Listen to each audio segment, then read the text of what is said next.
ಎಲ್ಲರಿಗೂ ನಮಸ್ಕಾರ. ಧ್ರುವ ನಿಮ್ಗೆ ಏನಾಗಬೇಕು ಅಂತನ್ನುವಾಗ ಚಿರು ನಮ್ಮ ತಂಗಿ ಮಗ ಅಂತ ನಾವು ಅವಾಗ ಹೇಳ್ಕೊಳ್ತೀನಿ ಹೊರತು ಅದು ಬಿಟ್ರೆ ಅವನ್ನ ನನ್ನ ಮಗ ಅಂತ ಹೇಳ್ಕೊಳ್ಳೋದು ಯಾಕಂದ್ರೆ ಹಂಗೆ ಬೆಳೆದಿದ್ವಿ, ಎಲ್ಲ ಜೊತೆಗೆ ಬೆಳೆದ್ವಿ. ಚಿರಂಜೀವಿ ನಾನು ಚಿಕ್ಕ ವಯಸ್ಸಿನಿಂದಲೇ ಅವನ್ನ ನನ್ನ ಜೊತೆನೆ ಇಟ್ಕೊಂಡು ಚೆನ್ನೈನಲ್ಲಿ ಇಟ್ಕೊಂಡು ಅವನಿಗೆ ಟ್ರೈನ್ ಮಾಡಿ ಅವನೇ ಆಕ್ಟರ್ ಆಗ್ತಾನೆ ಅಂತ ನಾನು ಅನ್ಕೊಂಡಿದ್ದು. ಆಕ್ಟರ್ ಆಗ್ತಾನೆ ಅಂತ ನನ್ನ ಕನಸಿನಲ್ಲೂ ಇರಲಿಲ್ಲ.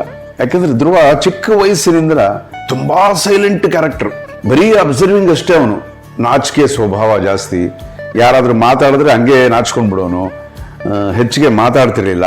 ಬಟ್ ಅಬ್ಸರ್ವಿಂಗ್, ಎಲ್ಲ ಅಬ್ಸರ್ವ್ ಮಾಡೋನು. ಚಿಕ್ಕ ವಯಸ್ಸಲ್ಲಿ ಇಟ್ಕೊಂಡು ಬಾಯಿನಲ್ಲಿ ಒಂದು ಬೆರಳು ಇಟ್ಕೊಂಡ್ಬಿಟ್ರು ನನಗೆ, ಹಿಂಗೆ ಇಟ್ಕೊಂಡು ಎಲ್ಲರೂ ಹಿಂಗೆ ನೋಡ್ತಿರೋವನು. ಯಾರಾದ್ರೂ ಅವನ್ನ ನೋಡಿದ್ರೆ ತಕ್ಷಣಕ್ಕೆ ತಲೆ ತಿರುಗಿಸ್ಕೊಂಡ್ಬಿಡೋದು. ಸೊ ಹೀಗೆ ತುಂಬ ನಾಚಿಕೆ ಸ್ವಭಾವ ಇರುವಂಥ ಹುಡುಗ ಅವನು. ಸೊ ಅವನು ಆಕ್ಟರ್ ಆಗ್ತಾನೆ ಅಂತ ನಮಗೆ ಅನ್ಕೊಂಡಿರಲಿಲ್ಲ ನಾವು.